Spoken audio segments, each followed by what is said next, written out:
And what an honor it is to follow my dear friend Carlos Jimenez, who really is the epitome of the American dream. You know, when you hear stories like his, sad stories, the root of it, having to flee your home country because Cuba fell to Marxism, to communism. But luckily, for people like Carlos, all around the world, there's one place that they can look to if they want a North Star. If they still believe in freedom, they yearn for that desire, and then it fails in their home country, they can look to the United States, because the United States represents freedom all around the world.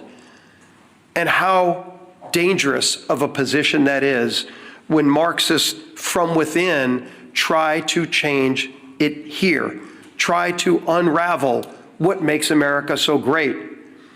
And as Carlos came to seek that freedom that millions others have as well, like my great-grandparents who came from Italy to seek that same freedom.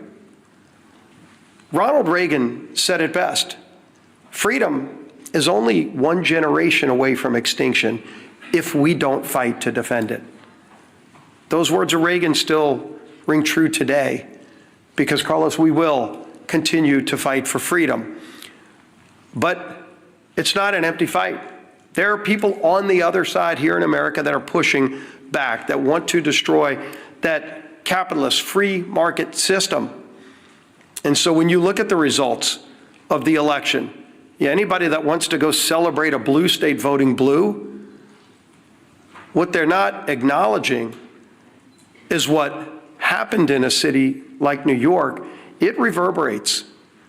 When New York elects a Marxist as their mayor, there are other Democrats that are now looking and saying, does the Democrat Party represent me anymore? And today you heard it again. Democrats are the ones who are looking and saying that they're done with the Democrat Party. Jared Golden yesterday announced he's not going to run again. And he didn't just say he wasn't going to run again because he got tired of serving in Congress. I think it's really important to pay attention to what Jared Golden said. And he is in a swing district. Jared Golden is one of those moderate Democrats who represents maybe the old Democrat Party now, what was discarded by the voters on Democrat cities and states. But it's not where America is. So when Jared Golden announced yesterday he's not going to run again, he said, quote, "We're allowing the most extreme pugilistic elements of our party to call the shots. Just look again at the shutdown. For as long as I can remember, we have opposed shutting down the government over policy disputes. We criticized Republicans for taking hostages this way." That was Jared Golden explaining why he's done with being a Democrat in Congress.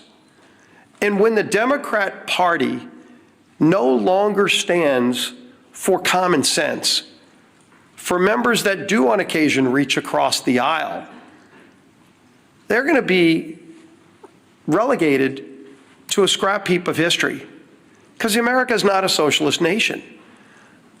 While the Democrat Party has turned their leadership structure over to a socialist, it's not where America is. And if they're running people like Jared Golden out of their party, they can go celebrate the results of last night's election. Again, if Alabama held an election also Tuesday, and gee whiz, a Republican governor was elected governor of Alabama, would anybody be writing a story about it? Of course not. So let them go celebrate New Jersey electing a Democrat governor, New York City electing a Democrat.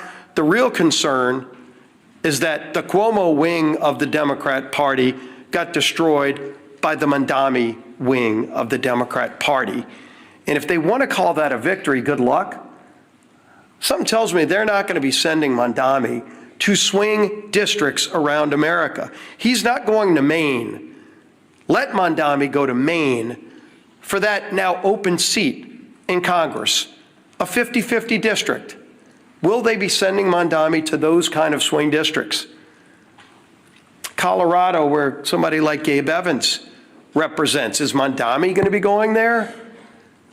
Because That's where their party is now headed. And they chose that. But America is not embracing that form of socialism. We know what you get from socialism. You get the promises of free everything. But Americans know innately there's no such thing as a free lunch. All you end up with, the results, are the hollow promises and the failures that come with those promises, because you know you get what you pay for. And somebody else is going to have to pay for that free thing. And a lot of those rich people they love denouncing are leaving. Many have already left. So even when they go raise taxes even more, with the highest rates you can imagine, who's going to pay those higher rates? It's not going to be the millionaires and billionaires. Many of them have already left. It's going to be hardworking families in New York City. Good news for you, you might be making $100,000 a year.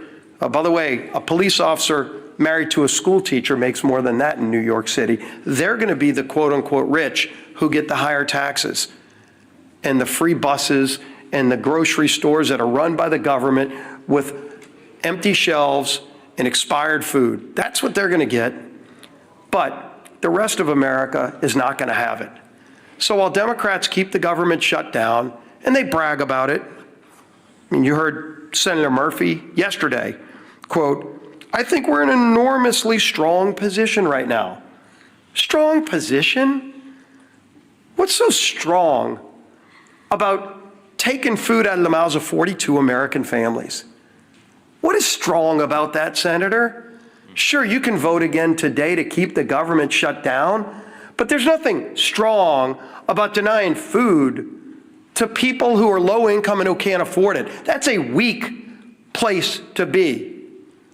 But that's what they're bragging about.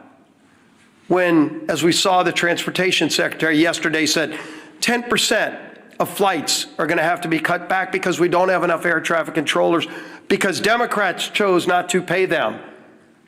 And so people are getting ready to go travel to see their family, hopefully, for Thanksgiving. But they're not going to be able to get that flight. They're going to have to leave a day or two earlier to drive. Maybe they won't be able to fly. But don't worry. Some Democrat senator thinks he's in a stronger position because he's now leveraged Americans as pawns in some game. That's what they think this is. It's disgusting. And the American people are catching on. And so while Democrats applaud socialism being the new wave of their party, the few common sense Democrats left in their party are leaving, running for the exits. Well, you might be able to leave New York City and go to Florida or Texas or somewhere else, but if they destroy America, there's nowhere else to go. That's why we're going to fight for freedom every single day, and their approach to Marxism, socialism, whatever you want to call it, will not prevail in America.